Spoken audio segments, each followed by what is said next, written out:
ఈ ప్రాంతంలో జరుగుతూ ఉన్న అన్యాయాన్ని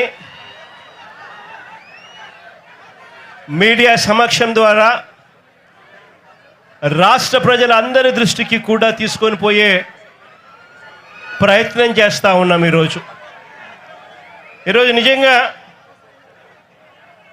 రాష్ట్రంలో జరుగుతూ ఉన్న అన్యాయాలను నిజంగా ఎంత ఘోరంగా జరుగుతూ ఉన్నాయి అని అనడానికి ఈరోజు ఈ ఫిషింగ్ హార్బర్ అన్నది నిజంగా ఇంకొక ఉదాహరణ. ఈ జూవలదిన్న ఫిషింగ్ హార్బర్ ఈ హార్బరే కాదు, రాష్ట్రంలో ఏకంగా వైఎస్ఆర్సీపీ ప్రభుత్వం ఉండగా, మన ప్రభుత్వం ఉండగా ఏకంగా ఈ రాష్ట్రంలో ఇంతకు ముందు లేని విధంగా, ఇంతకు ముందు ఎప్పుడు జరగని విధంగా, చూడని విధంగా రావాలి. ఆ ఫిషింగ్ హార్బర్ల ద్వారా వాళ్ళ జీవన ప్రమాణాలు మెరుగుపడాలి అని చెప్పి వాళ్ళ కోసం ఎక్స్క్లూజివ్గా ఏకంగా 10 ఫిషింగ్ హార్బర్లు, 6 ఫిష్ ల్యాండింగ్ సెంటర్లు, ఏకంగా 10 ఫిషింగ్ హార్బర్లు, 6 ఫిష్ ల్యాండింగ్ సెంటర్లు రాష్ట్ర వ్యాప్తంగా ప్లాన్ చేయడం జరిగింది. దాదాపుగా 16,000 కోట్ల రూపాయలతో 4 పోర్ట్లు, దాదాపుగా 3,800 కోట్ల రూపాయలతో 10 ఫిషింగ్ హార్బర్లు, దాదాపుగా 150 కోట్ల రూపాయలతో 6 ఫిష్ ల్యాండింగ్ సెంటర్లు,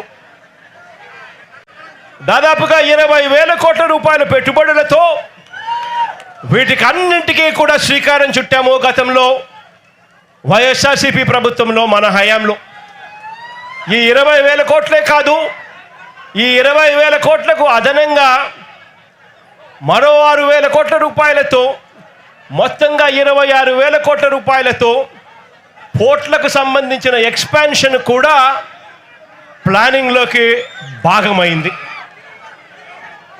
దేవుడి దయతో మన ప్రభుత్వ హయాంలోనే ఇవన్నీ కూడా అడుగులు వేగంగా ముందుకు పడతా ఉన్నప్పుడు ఆశ్చర్యం కలిగించే విషయం ఏమిటో తెలుసా?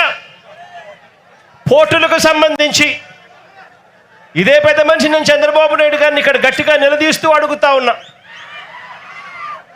పోర్టులకు సంబంధించి కీలకమైన భూసేకరణలన్నీ కూడా పూర్తి చేసి అన్ని రకాల అనుమతులను తీసుకొచ్చి ఈ పోర్టులన్నింటినీ కూడా ఎటువంటి ఇబ్బంది లేకోకుండా బ్యాంకు రుణాలను సైతం వీటికి టైఅప్ చేసి ఫైనాన్షియల్ క్లోజర్ కూడా కంప్లీట్ చేసి మారిటైమ్ బోర్డు క్రియేట్ చేసి అన్ని రకాలుగా ఈ ప్రాజెక్టులను ముందుకు తీసుకొని పోయే కార్యక్రమం చేసి ఏకంగా రామయ్యపట్నం పోర్టులో ఏకంగా ఒకటేసారి దాదాపుగా 95% ప్రాజెక్టు కూడా పూర్తి చేసిన పరిస్థితిలోకి మన ప్రభుత్వ హయాంలో జరిగింది. శ్రీకాకుళంలోని మూలపేట పోర్టులో ఈ కీలకమైన భూసేకరణలు, అన్ని రకాల అనుమతులు, ఫైనాన్షియల్ టైఅప్లు ఇవన్నీ కూడా పూర్తి చేసుకొని ప్రాజెక్టు కూడా దాదాపుగా 35% పనులు కూడా వేగంగా పరిగెత్తించగలిగినాం. అప్పటికే పనులు స్టార్ట్ అయిపోయాయి, బ్యాంకుల్లో డబ్బులున్నాయి. ఇక వాళ్ళు పనులు చేసుకుంటా పోతా ఉంటే చాలు ప్రాజెక్టుకి ఎటువంటి అభ్యంతరాలు అవాంతరాలు లేకుండా ప్రాజెక్టు పూర్తవుతుంది. ఆ స్టేజ్లోకి తీసుకొచ్చాం.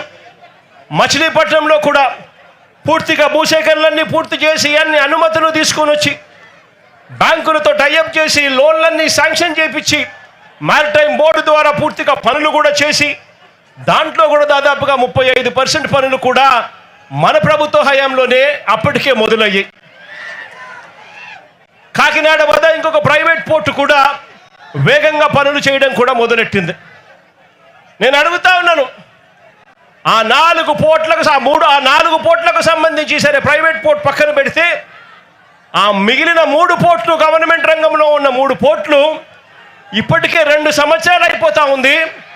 ఎందుకు ఆ ప్రాజెక్టులలో పనులు జరగడం లేదు అని చెప్పి చంద్రబాబు నాయుడు గారిని గట్టిగా నిలదీస్తూ అడుగుతా ఉన్నాను.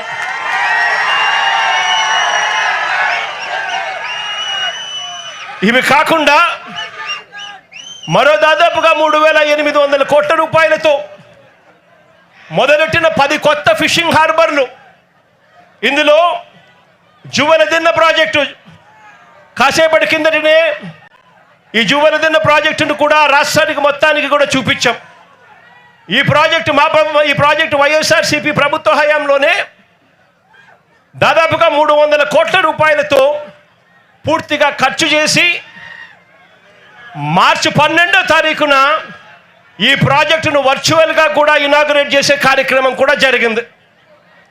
ఎన్నికల కోడ్ రావడంతో మార్చి 16వ తారీఖున ఎన్నికల కోడ్ రావడంతో ఇక్కడికి వచ్చి ఫిజికల్గా చేసే కార్యక్రమం ఏదైతే ఉందో అది పోస్ట్పోన్మెంట్ అయ్యింది. ఇదే ప్రాజెక్టును మళ్ళీ ఎన్నికలు అయిపోయిన తర్వాత మోడీ గారు ఆగస్టులో మళ్ళీ ఆయన కూడా వర్చువల్గా దీన్ని స్టార్ట్ చేశారు. ఇదే జువనదిన్న ప్రాజెక్టు అన్ని రకాలుగా పూర్తయిపోయిన ఈ ప్రాజెక్టు ఇక్కడే ఈ ప్రాజెక్టులో మత్స్యకారులందరికీ కూడా ఎక్స్క్లూజివ్లీ ఫిషింగ్ హార్బర్ ఏర్పాటు చేసిన ఈ ప్రాజెక్టు మన కళ్ళ ఎదుటే కనిపిస్తుంది. పక్కనే బాపట్ల జిల్లాలో నిజాంపట్నం ఫిషింగ్ హార్బర్, అందులో 62% పనులు ఇప్పటికే పూర్తయ్యాయి మా ప్రభుత్వ హయాంలోనే. కృష్ణా జిల్లాలోని మచిలీపట్నం హార్బర్ను అక్కడ దాదాపుగా 57% పనులు పూర్తయ్యాయి మన ప్రభుత్వ హయాంలోనే. కాకినాడ జిల్లా ఉప్పాడలో మరో ఫిషింగ్ హార్బరు మన ప్రభుత్వ హయాంలోనే 56% పనులు పూర్తయ్యాయి. ఈ 4 ఫిషింగ్ హార్బర్లు యుద్ధ ప్రాతిపదికన అడుగులు వేగంగా ముందుకు పడతా ఉన్న పరిస్థితులు. మరోవైపున ఫేజ్ 2 కింద, రెండో ఫేజ్ కింద శ్రీకాకుళం జిల్లాలో బుడగట్లపాలెం, మంచినీళ్ళపేట ఈ 2 ఫిషింగ్ పోర్ట్లను శ్రీకారం చుట్టాము. అనకాపల్లి జిల్లాలో పూడిమడక కూడా శ్రీకారం చుట్టాము. పశ్చిమ గోదావరి జిల్లాలో బయ్యపు తిప్ప దగ్గర మరో ఫిషింగ్ హార్బర్కు శ్రీకారం చుట్టాము. బాపట్ల జిల్లాలో వాడరేవుకు మరో ఫిషింగ్ హార్బర్కు శ్రీకారం చుట్టాము. ప్రకాశం జిల్లాలో కొత్తపేటలో కొత్తపట్నంలో మరో ఫిషింగ్ హార్బర్కు కూడా శ్రీకారం చుట్టాం. ఇవి ఫేజ్ 2 కింద ఈ ప్రాజెక్టులన్నీ కూడా ఫిషింగ్ హార్బర్లన్నీ కూడా తయారయ్యేందుకు రంగం సిద్ధం చేశాం. ఇవి కాకుండా దాదాపుగా 150 కోట్ల రూపాయలతో ఫిష్ ల్యాండింగ్ సెంటర్లు విశాఖపట్నం జిల్లాలో భీమిలిలోను, విజయనగరం జిల్లాలో చింతపల్లిలోను, అనకాపల్లి జిల్లాలో రామయ్యపేటలోను, రాజులపేటలోను, దొండవాకలోను, తిరుపతి జిల్లాలో రాయదరువులోను, కాకినాడ జిల్లాలో ఉప్పల్లంకలోను ఈ ఫిష్ ల్యాండింగ్ సెంటర్లన్నీ కూడా చర్యలు తీసుకున్నాం. నేను అడుగుతా ఉన్నా, రాష్ట్ర వ్యాప్తంగా ప్రతి 50 కిలోమీటర్లకు ఒక పోర్టు, ఆ పోర్ట్లతో పాటు ఒక ఫిష్ ల్యాండింగ్ సెంటర్లు, ఫిషింగ్ హార్బర్లు ఇవన్నీ కూడా ప్రతి 50 కిలోమీటర్లకు ఒకటి తీసుకొచ్చి బ్లూ ఎకానమీని, మత్స్యకారులకు మేలు జరిగించే విధంగా ఎకానమీని బిల్డ్ చేసే కార్యక్రమానికి శ్రీకారం చుట్టాం.